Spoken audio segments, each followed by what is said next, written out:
Would you ever leave your front door wide open and just let any and everyone walk into your house? Of course not. You protect your space and you'd make sure that whoever entered your home only entered with peace and not chaos. But let me ask you this. Are you leaving the door to your body wide open? And are you letting stress and unhealthy habits and other people's bad energy walk right in and disrupt your peace? Look, here's the truth. Whether it's physical discomfort, emotional exhaustion, or even spiritual burnout, it's all connected. And when your peace is disrupted, your body's going to start sending out warnings. Warnings like these flashing red lights. But instead of paying attention, we are ignoring all of the signs.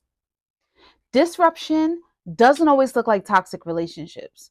Sometimes they look like work related stress, those endless emails, the multiple meetings, the late nights when you're so busy that you're skipping meals and you're not even drinking water.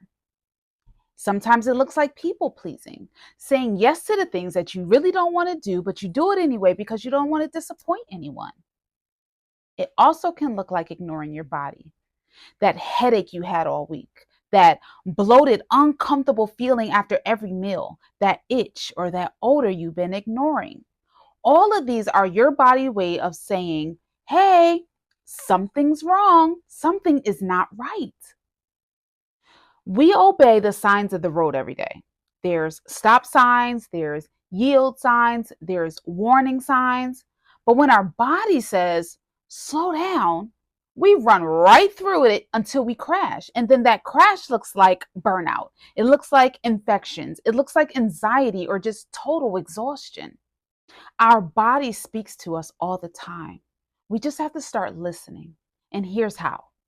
Start taking note of the physical changes. Keep track when you're starting to feel discomfort. Is there a pattern? Is it after I eat certain foods or after a stressful conversation? Start writing those changes down. Slow down when you feel overwhelmed. Stop pushing through like nothing is happening. At least take 5 minutes to step outside, to step away, to breathe and recenter yourself. Hydrate and nourish. It sounds simple, but it matters. If your body feels deprived, it can't function properly, mentally or physically. Look, start setting boundaries. And it's not just about saying no to people, it's about creating this space in every area of your life. Let's break that down. Boundaries with your time. If you're feeling burned out, it's okay to cancel plans. It is okay to reschedule meetings. It is okay to take time for yourself. You are allowed to pause. You need to start setting boundaries with your body because if something feels off, you shouldn't be ignoring it. And if someone is pushing you to do something that doesn't align with your values, whether it's intimacy, whether it's some kind of diet trend, or even pressure to hustle harder, you got to start saying no. Start setting boundaries with your mind. Stop feeding your mind with things that drain you, whether it's toxic social media, negative self talk, or constant comparisons. Look, we all have to do better with protecting our mental peace. Our life depends on it because it does. Look, when our body is out of balance, our whole life feels off. You can't focus. You start questioning yourself, and something as simple as vaginal discomfort can throw everything out of alignment. Think about it. When you have an itch or an odor, what's the first thing you do? You start overthinking. Oh my God, is this smell noticeable? What caused me to have this odor? Oh man, how am I going to get rid of this? It takes over your whole day. It takes over your peace. It takes over your confidence. And sometimes we're so embarrassed that we're suffering in silence instead of taking immediate action. But here's how you can reclaim your peace by taking control of your wellness. First, I want you to start with daily hydration. Drink plenty of water throughout your day. Your body relies on hydration to flush out toxins and keep your system balanced. Second, I need you to be consistent with vaginal health checks. Use tools like probiotics, prebiotics. Use my boric acid suppositories to maintain your pH balance, or use my tea tree spritzers to refresh after long days. Third, be mindful of movement. You have to make time to stretch, to walk, or do light movement. It's going to help with your circulation and relieve tension that builds up from stress.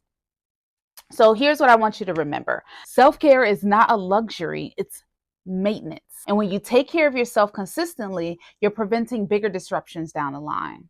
Look, God did not design you to live in chaos. The scriptures say, "Come to me, all who are weary and burdened, and I will give you rest." Rest isn't selfish, it's sacred.